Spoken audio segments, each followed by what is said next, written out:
ذکر ہے ہجرت سیدنا محمد مصطفیٰ صلی اللہ علیہ وعلا آلہ وسلم۔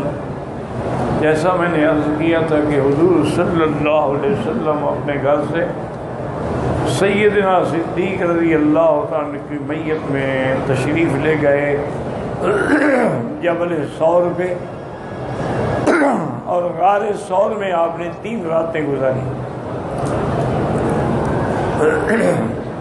اور اس کے بعد حضور صلی اللہ علیہ وسلم مدینہ منورہ کے لیے روانہ ہوئے خفیہ راستے سے، اور حضور صلی اللہ علیہ وسلم جب رابغ کے قریب جہاں راستہ مکے کا ملتا تھا وہاں پہنچے، فبکا رسول اللہ صلی اللہ علیہ وسلم، حضور پاک رونے لگے۔ سیدنا صدیق جو ہیں وہ اسی اونٹ میں حضور کے ساتھ تھے، ردیف رسول اللہ صلی اللہ علیہ وسلم۔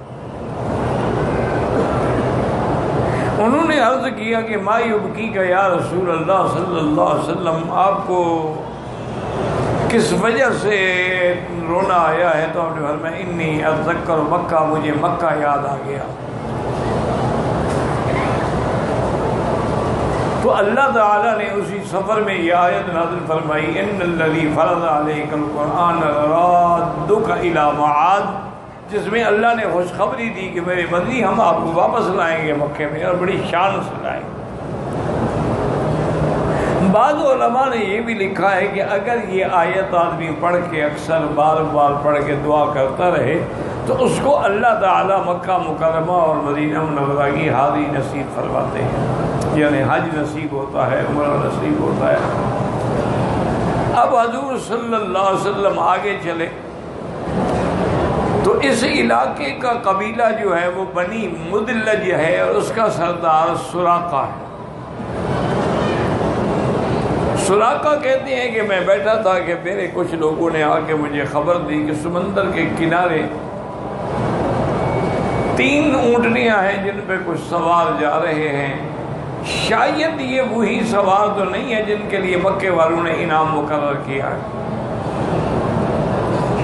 کیونکہ اہل مکہ جب مایوس ہو گئے تو انہوں نے اعلان کر دیا کہ جو حضور صلی اللہ علیہ وسلم کو زندہ یا نعوذ باللہ مردہ لائیں گے، ہم 100 اونٹ دیں گے، اور حضرت ابو بکر پر بھی اتنی ہی انعام لگا جو حضور کے لیے ہے کہ اگر حضرت ابو بکر کو زندہ یا مردہ لائیں گے تو ہم 100 اونٹ دیں گے۔ سراقہ فرماتے ہیں کہ میں سمجھ گیا کہ وہی قافلہ ہے، لیکن میں نے ان کو ٹال دیا، نہیں چھوڑو وہ نہیں ہے، اور میں نے اپنی کنیز سے کہا کہ ٹیلے کے پیچھے میرا گھوڑا جو ہے لے کے آؤ تاکہ میں خفیہ طریقے سے وہاں جاؤں گا، مجھے جاتا ہوا کوئی نہ دیکھا، میں نے سارے نکل پڑیں گے۔ سراقہ کہتے ہیں کہ میں جب آیا تو میری نوکرانی جو ہے وہ میرا گھوڑا لے کے کھڑی تھی۔ یہ لوگ جو تھے نا ہر کام میں فال نکالتے تھے،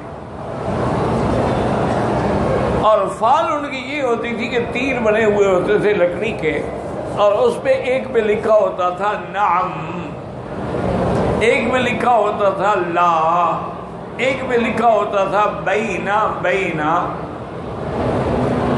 تو اگر وہ جب پھینکتے، اگر وہ لکھا رہا نعم تو مانا ہے کہ تمہارا کام ہو جائے گا، چلو۔ اگر نکل آتا لا کہ نہیں ہوگا تو پھر مانا ہے تمہارا کام نہیں بنے گا، اور اگر نکل آتا وہ بینا بینا کہتے ہاں یعنی 50% امید بھی ہے اور نہیں بھی ہے۔ تو سراقہ کہتے ہیں کہ میں نے گھوڑے پہ سوار ہونے سے پہلے اپنی عادت کے مطابق وہ فال نکالی تو فال میرے خلاف نکلی، فال میں یہی نکلا کہ لا نہیں ہوگا، لیکن میں نے کہا چھوڑو ایک خیال ہی ہے نا، اور کیا ہے کہ فال میں حکم تو نہیں ہوتا ہے۔ تو بہرحال میں نے وہ اپنے تیر جو تھے سنبھالے اور گھوڑے پہ سوار ہوا، اور میں شاہ سوار تھا اور میرا گھوڑا بھی مانا ہوا تھا، میں نے گھوڑا دوڑایا تو مجھے سامنے نظر آ گئے سوار۔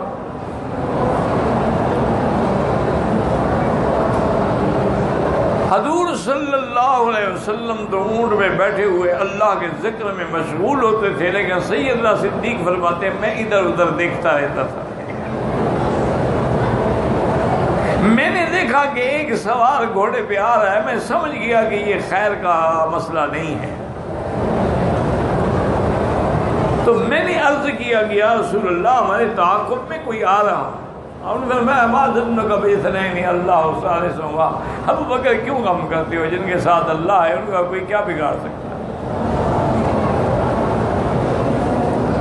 سراقہ کہتی ہے کہ جب میں حضور کے قریب پہنچا تو میرا گھوڑا جو تھا یکدم زمین میں دھسا اور میں الٹ کے گر پڑا۔ کہتے ہیں میری زندگی کا یہ پہلا موقع ہے کہ میں اتنا بڑا شاہ سوار ہو کے گھوڑے سے گر گیا۔ میں نے پھر فال نکالی، فال پھر نکلی، لا بھی نہ کرو۔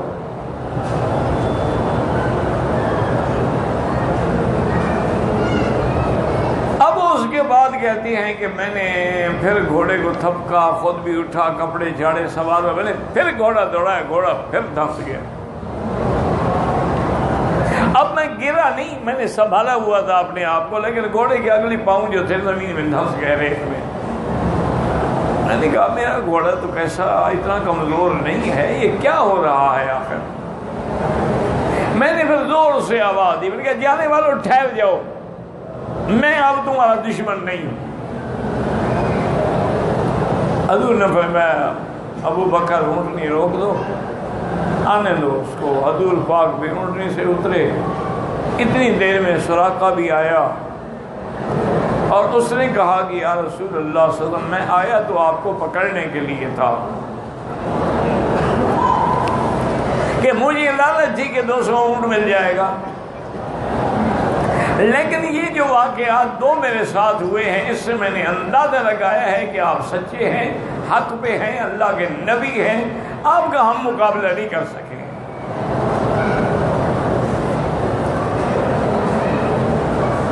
تو آپ نے فرمایا اچھا سراقہ جاؤ ٹھیک ہے، لیکن ایک وعدہ کرو، اور ایک وعدہ میں تمہارے ساتھ کرتا ہوں۔ سراقہ نے کہا حضور حکم دے، میں کیا وعدہ کروں؟ فرمایا کہ اب تم اس راستے سے میرے دشمنوں کو روکو گے، نہیں آنے دو گے میری طرف۔ اور کہا اسلام میرا وعدہ ہے، میں اس راستے سے تو آپ مطمئن ہو جائیں، کسی اور راستے سے آپ کا دشمن آئے تو میں نہیں کہہ سکتا، لیکن اس راستے سے کوئی آئے گا تو اب میں جانوں گا، آپ کے دشمن جانے۔ حضور نے فرمایا میں وعدہ یہ کرتا ہوں، دعا بھی کرتا ہوں، وعدہ بھی کرتا ہوں کہ ایک وقت آئے گا جب ملک کسریٰ، بادشاہ کسریٰ کے سوار جو ہیں، کنگن جو ہیں، وہ تیرے ہاتھ میں ہوں گے۔ اس زمانے میں بادشاہ جو تھے نا یہ سونے کے زیور پہنتے تھے، فرعون بھی پہنتا تھا، نمرود بھی پہنتا تھا، کسریٰ بھی پہنتا تھا۔ ہمارے مسلمانوں میں بھی اور انڈیا کے راجواڑوں میں بھی یہ رواج تھا، ان کے راجے مہاراجے پہنتے تھے زیورات۔ آج کل بھی پہنتے ہیں ان کے جو بچے کھچے ہیں شہزادے۔ سراقہ کہتی ہے بہرحال میں دل میں بڑا حیران ہوا کہ جو آدمی اپنے دشمنوں سے چھپ کے مکے سے جا رہے ہیں وہ مجھے خبر دے رہے ہیں کسریٰ کی، اور کسریٰ تو سپر پاور تھی نا اس وقت، جیسے آج کل سپر پاور ہے نا، اس زمانے میں دو تھی، کسریٰ اور رومن امپائر، یہ دو سپر پاور تھے۔ رومی جو تھے یہ اہل کتاب تھے، اور فارس جو تھے یہ اہل وثن یعنی بتوں کے پجاری تھے۔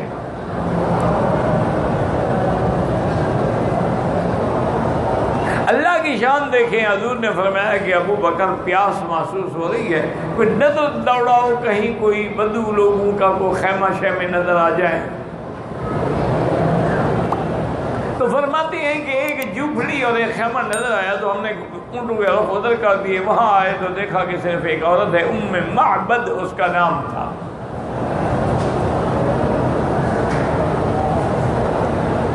یہ بدو لوگ تھے، صحرا میں رہنے والے۔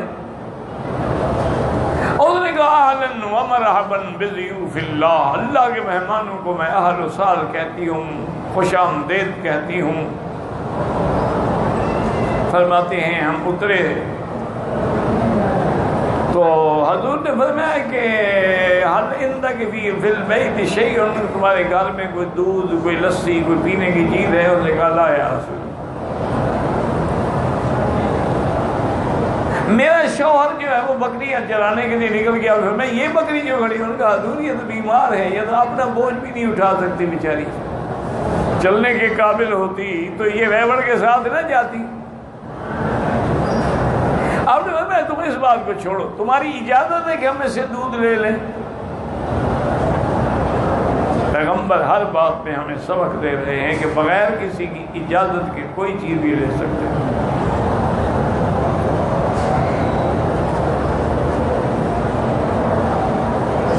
وہ مالک ہے، نہ دے اجازت۔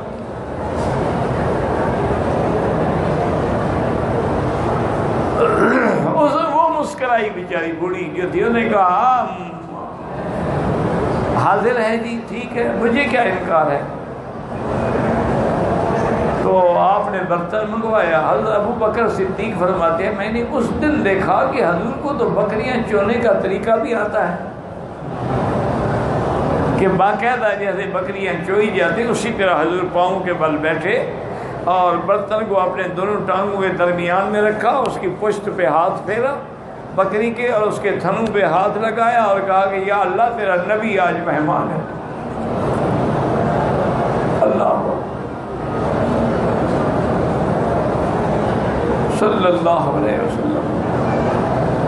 ہم اللہ کی کروڑوں نعمتیں کھاتے ہیں پھر بھی نافرمان۔ اللہ کا پیغمبر ہے، اللہ کا نبی ہے، امام الانبیاء ہے، دودھ کے لیے پیاسا۔ حضور صدیق فرماتے ہیں کہ برتن بھر گیا، حضور پاک نے بسم اللہ پڑھ کے خود بھی پیا، مجھے بھی پلایا، عامر بن فہرہ کو بھی پلایا اور ریختہ کو بھی پلایا، اور پھر دوبارہ آپ نے بکری کے تھن کو ہاتھ لگایا، وہ پھر بھر گئے، پھر برتن بھر گیا۔ فرمایا کہ اس بوڑھی کو دے دو جس کا خیمہ۔ حضرت صدیق فرماتے ہیں میں حیران ہوا کہ جو بکری کھڑی بھی ہو سکتی ایسے کھڑی ہے اور اس کے نت ایسے ہیں جیسے کہ دریا بن گئے۔ حضور پاک نے اجازت لی، اس نے بڑا کہا کہ یا رسول اللہ آپ جو بھی ہیں، لیکن آپ کے چہرے بتلاتے ہیں کہ آپ اللہ کے برگزیدہ بندے ہیں، آپ ٹھہرے، میرا شوہر آ جاتا ہے، ہم دمبا ذبح کریں گے، آپ کے لیے کھانا بنائیں گے۔ نہیں، میں نے بڑا سفر کرنا۔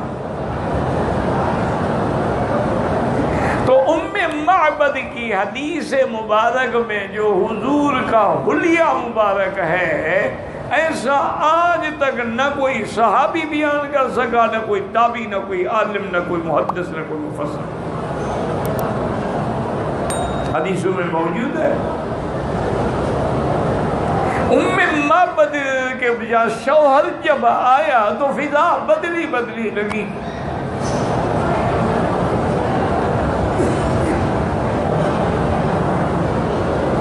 کیونکہ حضور جہاں گزرتے تھے وہاں خوشبو ہو جاتی۔ صحابہ کہتے ہیں ہمیں پوچھنا نہیں پڑتا تھا، وہ گلیاں بتاتی تھی کہ یہاں سے محمد مصطفیٰ گزرے۔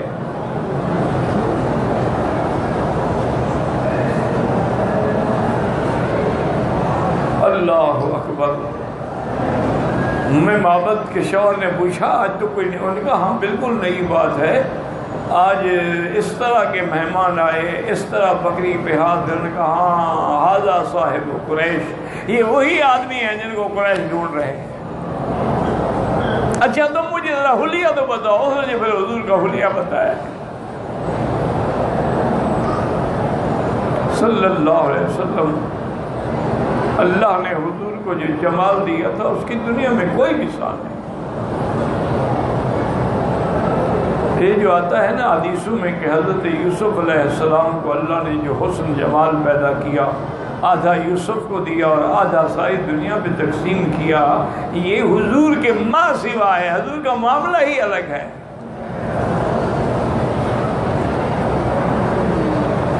حضور کے جمال کا تو کیا عظیم بات کی تھی حسان نے کہ وَأَحْسَنُ مِنْكَ لَمْ تَرَ قَطُّ عَيْنٌ،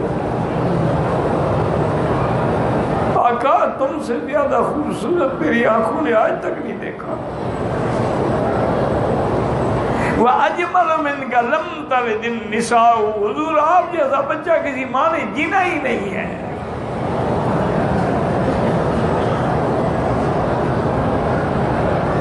اسی لیے بی بی عائشہ فرماتی تھی کہ زنان مصر نے جمال یوسف سے انگلیاں کاٹ ڈالی، واللہ لو رأینا جمال محمد لقطعن قلوبہن، اگر میرے مدنی کا جمال دیکھتی تو دلوں پہ چھریاں پھیر دیتی صلی اللہ علیہ وسلم۔ جب بھی حضور کا نام آئے درود شریف تو پڑھ لیا کرو۔ آپ لوگ تو پتہ نہیں کس مٹی کے بنے ہوئے ہیں، میں نے تو نہیں سنا کسی سے درود پڑھتا ہوا، پتہ نہیں کیا کرنے آئے ہیں یہاں۔ لا حول ولا قوت الا باللہ۔ حضور نے فرمایا اس سے بڑا بخیل کوئی نہیں کہ میرا نام آئے اور درود نہ پڑھے۔ جس کو حضور فرمایا بخیل، اس کے گھر میں کیا بچے گا؟ صلی اللہ علیہ وسلم۔ سیدہ عائشہ فرماتی ہیں کہ اگر زنان مصر میرے محبوب کا جمال دیکھتی تو دلوں پہ چھریاں پھیر دیتی۔ اور بی بی عائشہ فرماتی ہیں کبھی ایسا ہوتا، اندھیری رات ہوتی، میں کوئی چیز سوئی ڈھونڈ رہی ہوتی، حضور مسکراتے تو روشنی ہو جاتی۔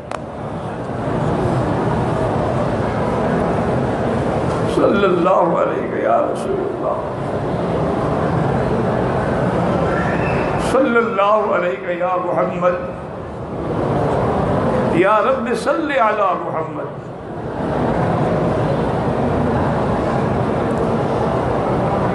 حضور صلی اللہ علیہ وسلم آگے چلے۔ اچھا اللہ کی شان یاد رکھیں کہ ام معبد اور اس کا شوہر جو ہے مدینے آگے پھر مسلمان ہوتا ہے۔ حضور آگے چلے تو حضرت زبیر قافلہ تجارتی لے کر آ رہے تھے۔ اللہ نے اپنے نبی کا اہتمام تو کرنا تھا نا۔ حضرت زبیر جب آئے تو انہوں نے حضور صلی اللہ علیہ وسلم کو بھی اور حضرت ابوبکر کو بھی ایک سفید جوڑا پیش کیا۔ صحابہ کہتے ہیں ایسا خوبصورت جوڑا ہم نے زندگی میں نہیں دیکھا۔ اور اس سے آگے چلے تھے کچھ قبیلے کے لوگ تھے جو آ کے مسلمان ہوئے، اور یہ یعنی ابھی مدینے نہیں پہنچے ماشاءاللہ تو سینکڑوں کی تعداد ہو گئی، اور عبداللہ بن زبیر آگے آگے پرچم اٹھا کے چل رہے، اکیلا چلا تھا جانب منزل بکر۔ لوگ یوں ملتے گئے اور کارواں بنتا گیا۔ میرا نبی پہلا تو یتیم ہوئے تھے نا، لم یجد کا یتیمن فآوا، اور پھر اس در یتیم کے پیچھے ساری دنیا کی کائنات بھی ہے، مخلوق بھی ہے، انبیاء بھی ہیں۔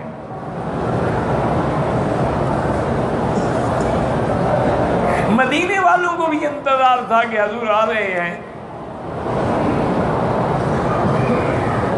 بہرحال یہ قافلہ مسعود جو ہے مبارک جو ہے چلتے چلتے سب سے پہلے قباء پہنچے۔ یہ علاقہ جو ہے یہ بنی اوف کا علاقہ کہلاتا ہے، جہاں مسجد قباء ہے، یہی حضور پاک نے آرام فرمایا۔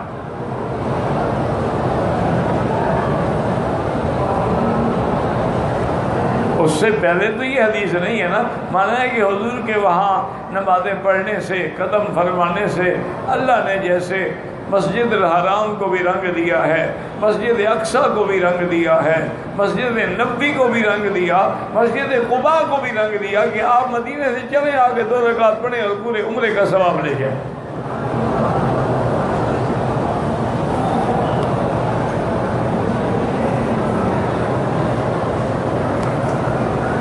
جہاں جہاں حضور گزرے ہیں، جہاں جہاں نماز پڑھی ہے، اللہ اکبر، ان جگہوں کو اللہ نے قیامت تک شان والا بنا دیا۔ اسی میں وہ بڑے بڑے واقعات پیش آئے۔ حضرت سلمان آئے، پھر حضور پاک نے چند دنوں کے قیام کے بعد اب مدینہ جانے کے لیے تیاری کی، اور پہلا جمعہ جو ہے حضور نے اسی بنی عوف کی مسجد میں پڑھایا۔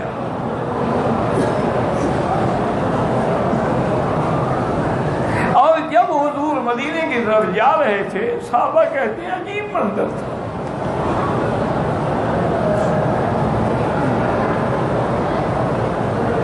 قباء سے مدینہ 3 میل کے فاصلے پہ ہے۔ صحابہ کہتے ہیں 3 میل تک دونوں طرف اللہ کی مخلوق ہے،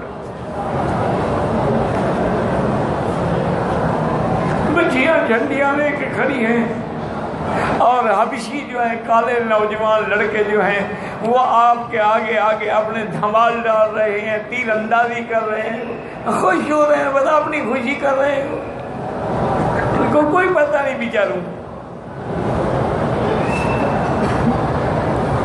اور بچیاں جو ہیں مدینہ منورہ کی، ان کی زبان پہ یہ تھا طلع البدر علینا من ثنیۃ الوداع وجب الشکر علینا ما دعا للہ داعی وجینا محمدا فی امر مطاعی۔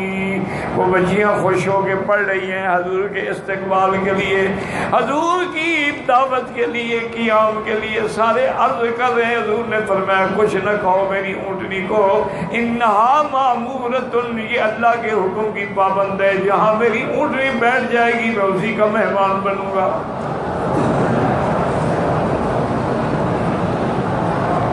بنو نجار جو تھے نا مدینہ منورہ میں، حضور کے ننیال ہیں، حضور کی والدہ انہی سے تھی، اور بنو نجار کی بچیاں سڑک پہ کھڑی ہیں اور کہتی ہیں حبذا نحن من بنی النجاری،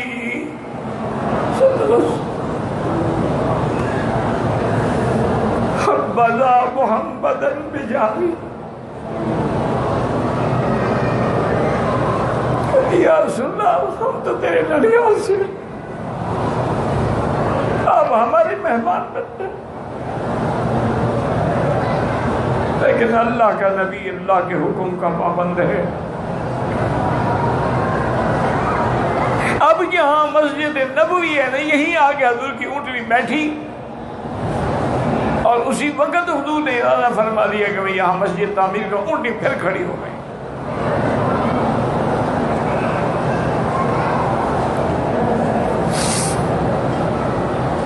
چلتے چلتے بنو نجار کے جو بڑے تھے وہ حضرت ابو ایوب تھے انصاری، وہ ان کے گھر کے سامنے آگے اونٹنی بیٹھ گئی۔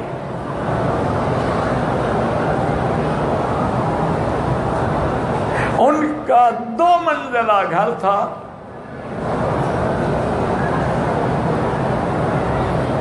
انہوں نے حضور کا استقبال کیا اور عرض کیا کہ یا رسول اللہ صلی اللہ علیہ وسلم، آپ اوپر والے کمرے میں رہیں، ہم نیچے رہیں گے، ہم یہ برداشت نہیں کر سکتے کہ حضور کے اوپر رہیں۔ حضور نے فرمایا ٹھیک ہے۔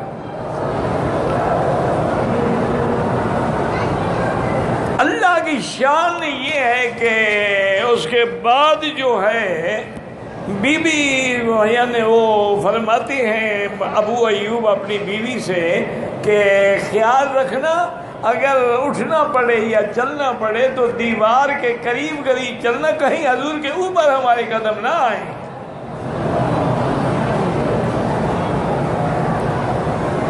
سرکار دو عالم نے بھی محسوس فرما لیا۔ دوسرے دن آپ نے فرمایا ابو ایوب میں نیچے ٹھہرتا ہوں، لوگ ملنے کے لیے آتے ہیں، مجھے بار بار اترنا پڑتا ہے، تکلیف ہوتی ہے، مجھے نیچے ہی رہنے دیں۔ اور پھر حضور نے پتہ کیا کہ یہ جگہ کس کی ہے، انہوں نے کہا کہ جی 2 یتیم لڑکے ہیں، سہل اور سہیل، یہ جگہ ان کی، آپ نے فرمایا ان کو بلاؤ۔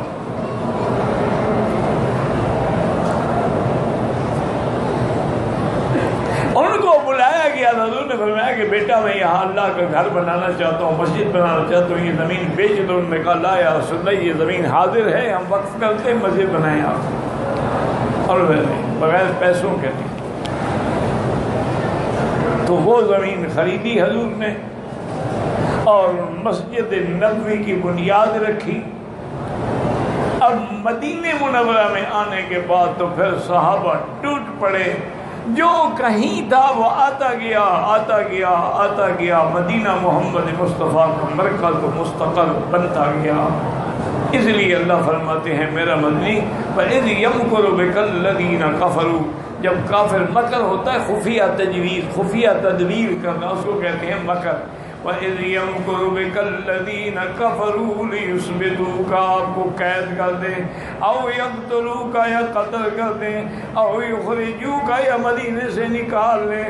اللہ نے فرمایا میرا محبوب یہ نہیں جانتے، یمکرون، یہ تدبیریں کر رہے ہیں، وَيَمْكُرُ اللَّهُ، اللہ بھی تدبیر فرما رہے ہیں، وَاللَّهُ خَيْرُ الْمَاكِرِينَ، اللہ سب سے بہتر تدبیر کرنے والے ہیں۔